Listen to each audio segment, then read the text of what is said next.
Ladies and gentlemen, I know you all afraid to talk about sex with your kids. So welcome to the show, Dr. Gwendolyn Goldsby Grant. How you doing, Dr. Grant? George and I are pulling our hair out. Dr. Grant, help me. Help the parents. This woman says she will not allow her daughter to date until she's out of high school. She's going to lock her up, lock her down.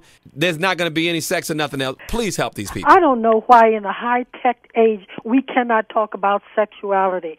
Sexuality is being human. Parents, either you talk about it or the wrong person will talk about it with your child.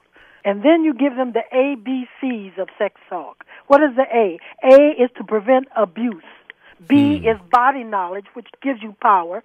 And 3 is correct somebody when they touch you in the wrong place. The ABCs of sex talk. I don't know if parents understand how accessible pornography is to these kids. Yes. How young people are experimenting with sex right now. What do you say to those parents who say if the child doesn't ask, don't talk about it? Start when the child is very young, because girls start menstruating sometimes at 8 and 9 years old, and you haven't even told her about that. I had a period party with my daughter. A period party? Say that again. I had a party with my daughter. We celebrated when she got her period. When she got her period. We Why is everybody acting all these squeamish about this? It's a It's celebration. not squeamish. I mean, it sounds like a good idea. It's just the first time I ever heard it. Because people make it seem like a shameful thing, George, and it's not. It's it makes perfect sense, Yes, it does. I wrote about that in my book, that we should celebrate, and we should be telling boys about nocturnal emission.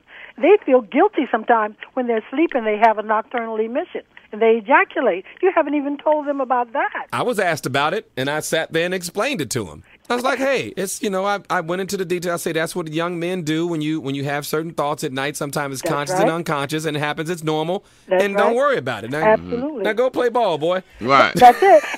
To talk about it casually is the key. Did you hear me? Yeah. Yes. To talk about it casually is the key. Stop this birds and bees a special time. Just talk about it in a natural way. Dr. Grant, to the parents out there right now who are having a problem with, just being closed-minded and having religion be a factor in them not being open, what do you say to them? God created this body, and biblical, they call it your temple. Your child should know what's inside of their temple. They should know all the parts of the temple. Give them the proper names. Right. Because what you're doing, you're lying if you're a Christian to your child. I love you. I love this. There's a wonderful book about Robin Stone. She was sexually molested as a child.